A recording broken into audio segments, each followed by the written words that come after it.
राय, विपक्ष की रणनीति आखिर है क्या? जैसा मैंने कहा, चर्चा जब शुरू हो गई, राहुल गांधी बोल लिए, उसके बाद अब क्या उम्मीद की जाए कि संसद चलेगी, सब लोग अपनी अपनी बात कहेंगे, काम हो पाएगा, जनता सुन पाएगी कि उनके बजट पर, देश की जनता से जुड़े मुद्दों पर क्या राय है? राजीव राय।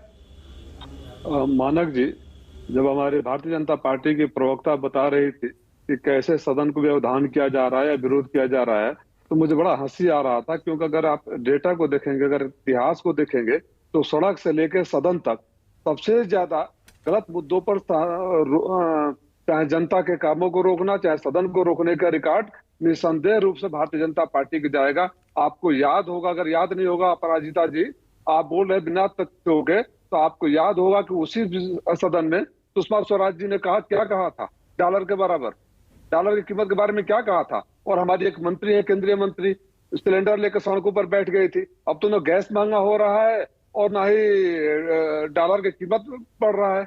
अब तो जो आप सत्ता में हैं, तो जो कहे सो सही, आप बोलते रहे, देश सुनते रहे, विपक्ष आवाज न करे, मीडिया आपके साथ है और आपके सोशल मीडिया टीम आपके साथ चल ही रहा है अफवाह फैलाने के चक्कर में। तो विपक्ष अगर अपनी आवाज भी नहीं उठाना दे, तो अपनी पुरानी तस्वीरों को तो देख लिया करिए, जब वो नंगा नाच क्या करते थे आप लोग समझते।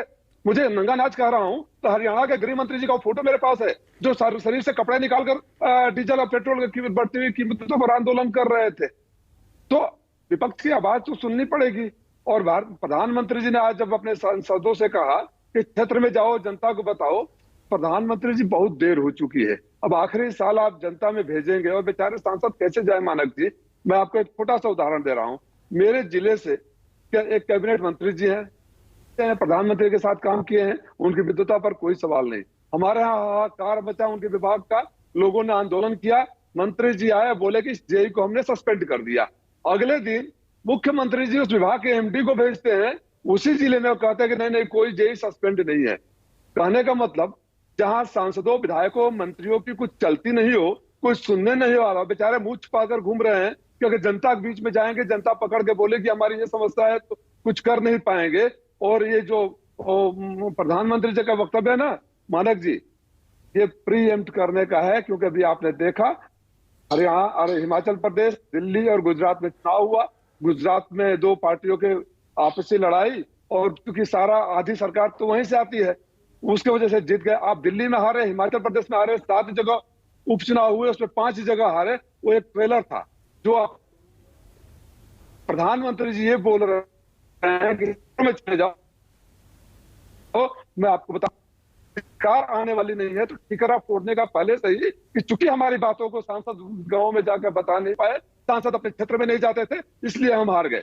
मान के चलिए कि चुनावों तक भारतीय जनता पार्टी चाहेगी कि अपने एजेंडे को रूप में विपक्ष को चलाए, देश को चलाए, देश को दिखाए, लेकिन विपक्ष अब सरकार की चालाकियों को समझ गया है। राजीव राय एक सेकंड, देखिए राजीव राय एक सेकंड, देखिए चित भी मेरी पट भी मेरी, ऐसा नहीं हो सकता। पहले आप कहते थे देश को हिंदू मुस्लिम मुद्दों पर बीजेपी ने बांट दिया, भटका दिया, रियल इशू से ध्यान हटा दिया। अब बजट में तो सारी की सारी जो चीजें हैं, सारे मुद्दे हैं, वो जनता से जुड़े हुए हैं। बजट पर अभिभाषण के बाद चर्चा क्यों नहीं हो? और बजट को लेकर अगर प्रधानमंत्री कह रहे हैं कि हमारे सांसद जनता के बीच जाएं, उसमें गलत क्या है बताइए? दोनों बातें गलत। जो चर्चा न हो, प्रधानमंत्री और सरकार विपक्ष की जो मांग है उसको न सुने, यही तो सवाल है। प्रधानमंत्री जी और विपक्ष, सत्ता पक्ष चाहता है कि जो वही बोले वही सदन में सुना जाए, वही देश में सुना जाए, वही चैनलों पर चलना चाहे। अडानी की जो बात आई है, आप दिल पे हाथ रखकर मानक जी बताइए, अगर भारतीय जनता पार्टी विपक्ष में होती और अडानी का मसला होता, जिस तरह 8 सालों में वो कई गुना उनकी संपत्तियां बढ़ गया, जिस तरह से विदेशी एजेंसी के जांच के बाद वो धराशायी हो रहे हैं, तो भारतीय जनता पार्टी का कल्पना करिए क्या नंगा नाच पूरे देश का हो रहा होता, और किस तरह सदन को चलने देते हैं, सड़क को चलने देते। और अब आती है बात, भारतीय जनता पार्टी के लोग आते हैं, एक विदेशी संस्था ने एक रिपोर्ट दे दिया, उसमें देश के लोग, हमारे भारत के ऊपर हमला हो गया। अडानी भारत कब हो गया भाई? उसे तो है, हम एयरपोर्ट पर जाते हैं, टायर अडानी एयरपोर्ट, पोर्ट पर जाते हैं तो अडानी, कोल में जाते हैं, रेल में जाते हैं, वेल में जाते हैं, जहां जाते हैं अडानी। तो हो सकता है नाम बदलने का शौक है इस देश को, माननीय प्रधानमंत्री जी, भारतीय जनता पार्टी की सरकार इस देश का नाम बदलकर अडानी देशम भी रख दे।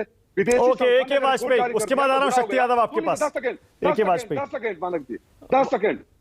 हाँ चलिए कंप्लीट करिए, बोलिए। ने रिपोर्ट जारी कर दिया तो उस पर सवाल उठाना गुनाह हो गया, लेकिन किसी विदेशी फर्जी संस्था से पैसे देकर दुनिया के सबसे पॉपुलर, सबसे पावरफुल प्रधानमंत्री का एक सर्वे करवा के रिपोर्ट लेकर पूरे देश में घूमते हैं कि हमारा प्रधानमंत्री पूरे देश में, सब दुनिया में सबसे पॉपुलर है। ये दोहरापन क्यों भैया?